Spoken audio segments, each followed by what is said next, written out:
मेरा नाम है रज़ा और आप लोग देख रहे हैं नेहा जी स्टोरी चैनल।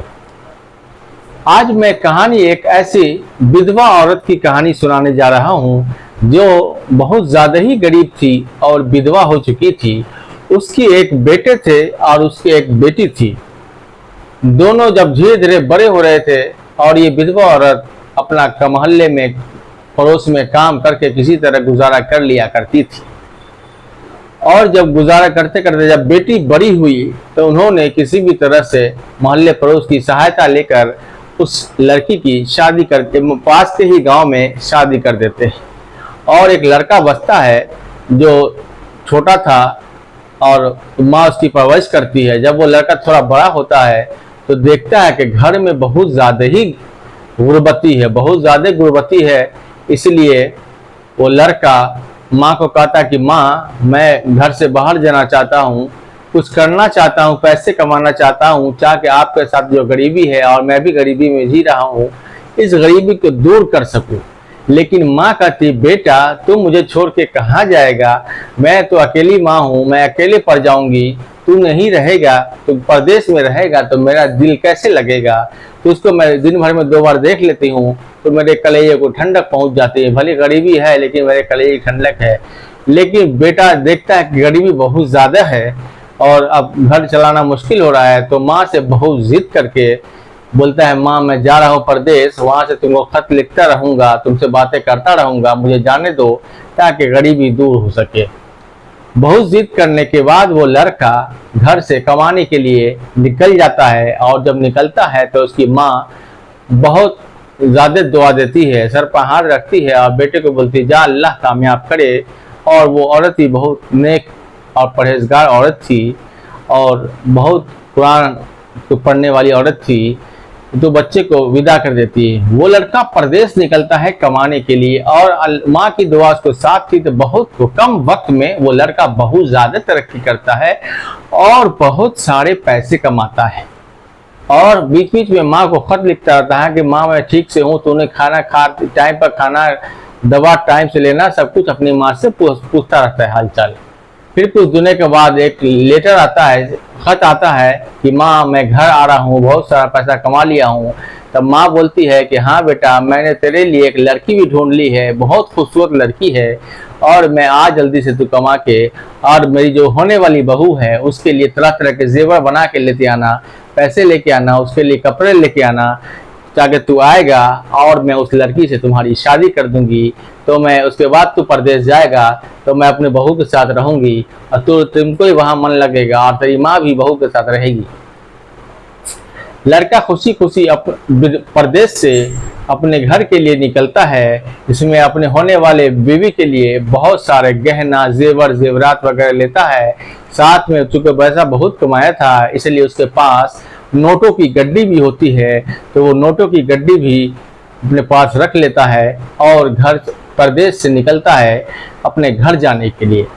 जब वो परदेश से घर जाने के लिए निकलता है तो जब नज़दीक अपने घर के नज़दीक आता है तो उसके घर से पहले उसकी बहन का घर था। और वहाँ जब बहन के घर के नज़दीक पहुँचा तो रात होने वाली थी, तो उस लड़के ने सोचा कि आज रात मैं अपने बहन के यहाँ रुक जाता हूँ। बहन से बहुत दिनों से मिला भी नहीं हूँ, इसलिए बहन भी मुझे देखेगी तो खुशी से फूले नहीं समाएगी और मैं भी बहन को नहीं देखा हूँ काफ़ी दिनों से, मेरा भी दिल भर जाएगा बहन को देखकर। यही सोच के लड़का अपने बहन के घर चला जाता है। उसकी बहन देखती है तो बहुत खुश होती है, यह भी बहुत खुश होती है। दोनों भाई बहन गले मिलते हैं। बहन उसके लिए पानी लाती है, नाश्ता बनाती है, खाना बनाती है और खाने के लिए देती है।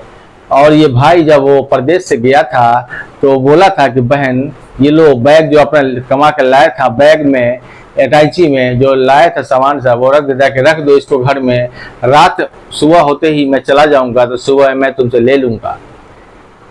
बहन उसको खूब आवभगत करती है, खिदमत करती है और उसको खाना पीना खिलाती है और एक चारपाई बिछा देती है बाहर में, उस पर चादर बिछा देती है कि भाई तू सो जा, सुबह आराम कर, तू थका हुआ है, कल सुबह तुमको जाना है माँ से मिलने के लिए। लेकिन जैसे ही वो लड़की अपने घर में जाती है तो उसको मन में कुछ डाउट होता है कि ये इतना मेरा भाई गरीब था, इसके पास बैग भी है, इटाची भी है, आखिर इस बैग में है क्या, मैं देखना चाहती हूँ। वो लड़की बैग खोलती है तो देख के हैरान हो जाती है। उसमें बहुत सारे जेवरात थे, सोने के चांदी के बहुत सारे जेवरात थे और बहुत सारे नोटों की गड्ढे थी। वो तब उसके बहन का लालच में आ जाती है और सोचती है कि अगर मैं इसको, अपने भाई को जो मेरा सोया हुआ है उसको मैं आज मार दूंगी तो ये सारा जेवर, सारा रुपया पैसा, जितना कपड़ा वगैरह है सब मेरा हो जाएगा और भाई चला जाएगा। तो इसी पैसे से मैं ऐश मौज करूंगी, मेरे घर की गरीबी दूर हो जाएगी। इसी लालच में पड़ जाती है और मन ही मन में खूब मुस्कुराती है, खुशी से फूले नहीं समाती है कि आज मैं भाई को मार के मैं इस पैसे की, इस जेवर की मालिक बन जाऊंगी और भाई को फिर यहीं पर दफन कर दूंगी। यही सोच के जब आधी रात होता है, भाई जो उसका नींद से बेखबर सो रहा था, अचानक से उसको लगा कि मेरे सीने पे आके कोई बैठ गया है। जैसे उसके भाई को लगा कि सीने से उठकर बैठ गया है, वैसे उसकी आंख खुल जाती है तो देखती है कि उसके सीने पर उसकी बहन चढ़ी हुई है और उसके हाथ में बहुत बड़ा खंजर है और वो खंजर लेके उसको मारना चाह रही है। इतने में देखते कि अब तो पूछती है, बहन मैं तो तेरा भाई हूँ, तो ये क्या कर रही है? तो बहन बोलती है, नहीं तू मेरा भाई नहीं है, तू बहुत सारा रुपया कमा के लाया है, तू बहुत सारा जेवर जेवरात कमा के लाया है और तू घर पे जा रहा है, तो अगर मैं तुझे अभी मार दूंगी तो ये सारा रुपया पैसा जेवर सब मेरा हो जाएगा और किसी को कुछ पता भी नहीं चलेगा। भाई बहुत ही हाथ जोड़ता है, मिन्नत समाज करता है कि ऐ बहन, अगर तुझे ख्वाहिश है इस रुपये पैसे की, इस जेवर जेवरात की, तो ले ले, तुझे मुबारक हो तुमको, तू मेरी बहन है, तेरे लिए मैं इतना भी नहीं कर सकता, तू सारे जेवरात ले ले, सारे पैसे ले ले, लेकिन मुझे बख्श दे, मेरी जिंदगी मत ले, क्योंकि मेरी माँ इंतजार कर रही है और वो इंतजार कर रही है। इसीलिए अगर मैं खाली हाथ जाऊंगा या फिर मैं नहीं जाऊंगा तो माँ पे क्या गुजरेगी, सोच ले। तो बहन सोचती है कि नहीं नहीं, बहन भी जिद पकड़ लेती, बोलते नहीं, आज मैं तुमको मार के ही अपने कलेजा ठंडा करूंगा और सारे रुपए जेवरात की मैं मालिक बनूंगी। इतना कहते ही वो खंजर उस भाई के सीने में घोंप देती है। वो बेदर्द बहन, वो जालिम बहन, उसको जरा भी माया नहीं लगता है, जरा भी अफसोस नहीं लगता है कि भाई के साथ उसने बचपन में खेला था, कूदा था, उसका अपना खून था, उसकी माँ का एक दुलारा बेटा था, एक ही बेटा था जो उस माँ का सहारा था। उसने ये भी नहीं सोचा कि ये बच्चा, अगर ये मेरा भाई, अगर ये इसको मैं मार दूंगी तो माँ पर क्या गुजरेगी, माँ कैसे अपनी ज़िंदगी काटेगी। माँ तो उसी बेटा के सहारे जी रही है। कुछ भी उसको ज़रा भी रहम नहीं आया, ज़रा भी अफसोस नहीं हुआ। उसने वो खंजर उसके सीना में घोंप दिया और उसको मार डाला। मार डालने के बाद वो खुशी से नाचती है, खेलती है, उचकती है, उसके खून लेकर मुंह में लगाती है और खुश होती है। हा हा हा हा, देखो आज मैं इतने बड़े जेवर जेवरात का, इतने नोट का मैं मालिक बन गई। देखो अब मैं अमीर हो जाऊंगी, अब मैं गरीब नहीं रहूंगी। तरह तरह की अफवाहें उसके मन में आने लगी और वो खुशी से फूले नहीं समाई। फिर अचानक से ख्याल आया, अरे ये तो लाश का क्या करूं मैं। अचानक से वो कुदाल लेकर अपने आंगन में गड्ढा खनती है और 2-3 घंटे गड्ढे करने के बाद जब ज़्यादा गड्ढा हो जाता है तो अपने भाई को उसी गड्ढे में डाल देती है और गड्ढे में डाल देने के बाद ऊपर से मिट्टी डाल देती है। मिट्टी डाल देने के बाद ऊपर से पानी छिड़क देती है कि पता नहीं चले और अच्छे से बराबर कर देती है, जैसे कोई बाहर का आए तो पता नहीं लगे उसको इसके अंदर लाश है।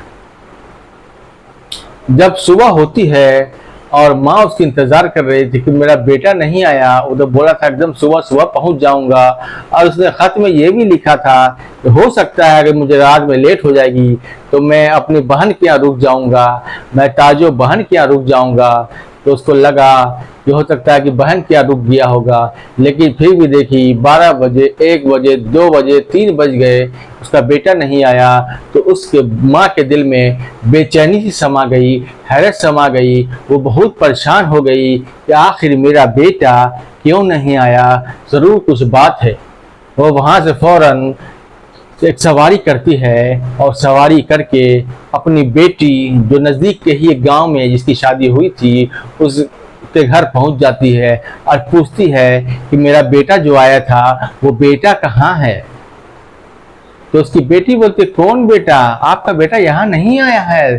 तो माँ बोलती कि नहीं, जब वो खत लिखा था तो मुझे बोला था कि अगर मुझे रास्ते में देर हो जाएगी तो अपनी मैं बहन के यहाँ रुक जाऊंगा, मेरा बेटा यही है, मेरा दिल कर रहा है कि मेरा बेटा ये है। लेकिन वो उसकी बेटी तरह तरह के बहाने बनाती है, कहती है माँ आप पागल हो गई हो, आपको समझ में नहीं आ रहा है, आपका बेटा यहाँ नहीं आया, अगर होता तो यहीं पर होता ना आजू बाजू में, लेकिन कहाँ है बेटा, बेटा आपका तो है नहीं बेटा, आप आराम फरमाइए, आप थक के आई हैं गांव से, आराम खाइए पीजिए आराम कर लीजिए। लेकिन उसकी माँ का कलेजा नहीं मान रहा था कि मेरा बेटा आखिर क्या हुआ। बेटी बहुत कहती है कि मम्मी खाना खा लीजिए पानी पी लीजिए, लेकिन उसका कलेजा दिल नहीं मान रहा था, बोलते नहीं मैं कुछ नहीं खाऊंगा।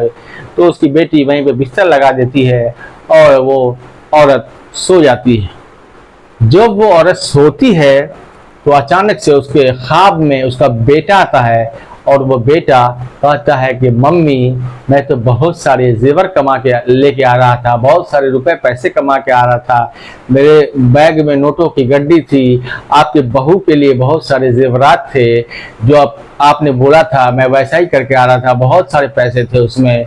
लेकिन जब मैं अपने बहन के घर ताजों के घर पहुंचता हूं तो बहन ने देखो मुझे मेरे साथ क्या किया, जब मैं सो गया तो मेरे सीने में खंजर मार दिया और खंजर मारने के बाद मुझे कत्ल कर दिया।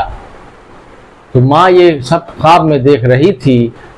उसके बाद बेटा कहता है, ख्वाब में ही कहता बेटा कि माँ आप जहाँ पर सोई हुई हो उसी के नीचे मैं दफन हूँ, आप मुझे चाहो तो निकाल सकती हो और मुझे दोबारा से एक बार देख सकती हो। इतने में उस बूढ़ी की नींद खुल जाती है और नींद खुलने के बाद वो घबराती है, वो डर जाती है, बेचैनी उसके बदन में फैल जाती है, वो कपकपा जाती है और कपकपाते हाथों से वो चारपाई को हटाती है और चारपाई हटाने के बाद वहाँ पर उसको लगा कि मिट्टी जो है वो नई मिट्टी है, वो मिट्टी को हटाना शुरू करती है। अब जब मिट्टी हटाते हटाते अचानक से उसको अपने बेटे पर नजर पड़ती है जो चादर में लपेट के अंदर दफन कर दिया गया था। माँ जल्दी हटाती है, देखती है तो मेरा बेटा है जिसको कत्ल किया गया है। माँ उसके पेशानी को चूमती है, उसको गाले को चूमती है, बहुत रोती है, अल्लाह से मदद मांगती है, अल्लाह मैंने अपनी ज़िंदगी में कोई गुनाह नहीं किया, अल्लाह ये कैसे हो गया कि मेरा बेटा जो कमा के आया था वो यहाँ पर दफन है और मेरी बेटी ने इसके साथ क्या सलूक किया। उतने में उसकी बेटी आ जाती है तो माँ उसको बहुत सारी शराब बद्दुआ देती है कि ए बहन, जालिम बहन, तूने ये क्या कर दिया, ये कहानी तुमने ऐसा वाकया कर दिया कि क़यामत तक के लिए कोई भी भाई अपने बहन पर यकीन नहीं करेगा, वो वाकया तूने कर दिया है। ए अल्लाह रहम फरमा दे, ए अल्लाह विधवा पर रहम फरमा दे, ए अल्लाह मैं तो सोच रही थी कि मेरा लड़का आएगा तो मैं उसकी शादी करूँगी धूमधाम से, उसके लिए बहू भी तलाश कर ली थी, उसको देख ली थी और जैसे ही ये पहुँचता 2-4 दिन के बाद फिर शादी होने वाली थी। अब मैं कैसे शादी करूँगा, ए अल्लाह मेरा सहारा कौन बनेगा, ए अल्लाह तू मुझ पर रहम फरमा।